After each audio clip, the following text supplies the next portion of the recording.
చంద్రబాబు నాయుడు గారు చెప్పిన పద్ధతిలో జరిగింది అని నమ్మగలమా?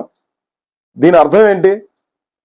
మీరు ఎవరి మీదో కోపాన్ని ఈ రకంగా బజారు పాలు చేయడం తప్ప టిటిడి ప్రతిష్టని, వెంకటేశ్వర స్వామి ప్రసాదానికి ఉన్నటువంటి నాణ్యమైనటువంటి లేదా ప్రసాదంపై మీద ఉన్నటువంటి పవిత్రతని మీరు అపవిత్రం చేయడం కాదా? ఇది ఏ రకంగా సమంజసమైంది? చంద్రబాబు నాయుడు గారు మీరు ఆలోచించండి.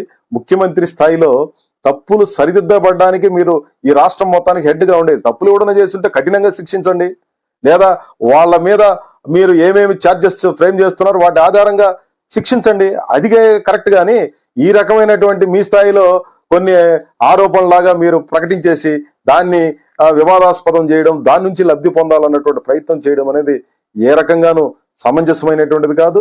భక్తుల మనోభావాలను దృష్టిలో పెట్టుకోండి. ఉద్యోగాల్ని అవమానపరిచే రీతిలో మీరు వ్యాఖ్యానాలు చేయబాకండి అని చెప్పి నేను విజ్ఞప్తి చేస్తున్నాను. మీరు ఎవరి మీదో కోపంతో ఈ రకంగా చేయడం అని అంటే ఉన్న ఇంటికి నిప్పును తగలబెట్టుకున్నట్టుగా అవుతుంది. అదేదో ఎలుకను పట్టకపోయి చూరు తగలబెట్టారని చెప్పే సామెత ఉంది.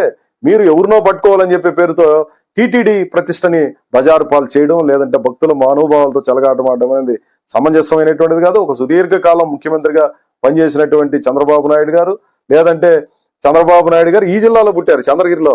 ఇక్కడ పుట్టి ఇక్కడ పెరిగి తిరుపతిలో చదువుకొని తిరుపతిలో అన్ని రకాలుగా రాజకీయాలు నేర్చుకొని ఈరోజు ఈ ఉన్నత స్థానంలో ఉన్నారంటే మొదట బేస్ తిరుపతి. అట్లాంటి తిరుపతి మీద భాండాలు వేయడం, లేదంటే ఈ రకమైనటువంటి వ్యాఖ్యానాలు చేయడం ఏ రకంగా సమంజసమైనటువంటిది? ఎవరైనా మాకేమి పలానోళ్ళని రక్షించాలా, పలానోళ్ళని వ్యతిరేకించాలన్నటువంటి అజెండా మాకేమి లేదు. టీటీడీలో జరుగుతున్నటువంటి వాటి మీద అనవసరమైనటువంటి తప్పుడు వ్యాఖ్యానాలు లేదంటే తప్పుడు ప్రచారాలు చేయడం వల్ల చిట్ట చివరికి ఎవరికి నష్టం జరుగుతుంది? అల్టిమేట్ గా మళ్ళీ టీటీడీకే నష్టం జరుగుతుంది. టీటీడీకి నష్టం జరగడం అంటే భక్తుల మనోభావాలను దెబ్బతీయడం, లేదా దాన్ని ఆధారంగా జీవిస్తున్నటువంటి ప్రజల యొక్క ఉపాధిని దెబ్బతీయడం తప్ప మరొకటి కాదనే విషయాన్ని తప్పనిసరిగా మీరు అర్థం చేసుకోవాలి. తిరుపతిలో పుట్టి పెరిగి ఇక్కడ రాజకీయాలు చేస్తున్నటువంటి మానాటి వాళ్ళందరూ దాదాపు 56 ఏళ్ళు ఇప్పుడు నాకు వయసు.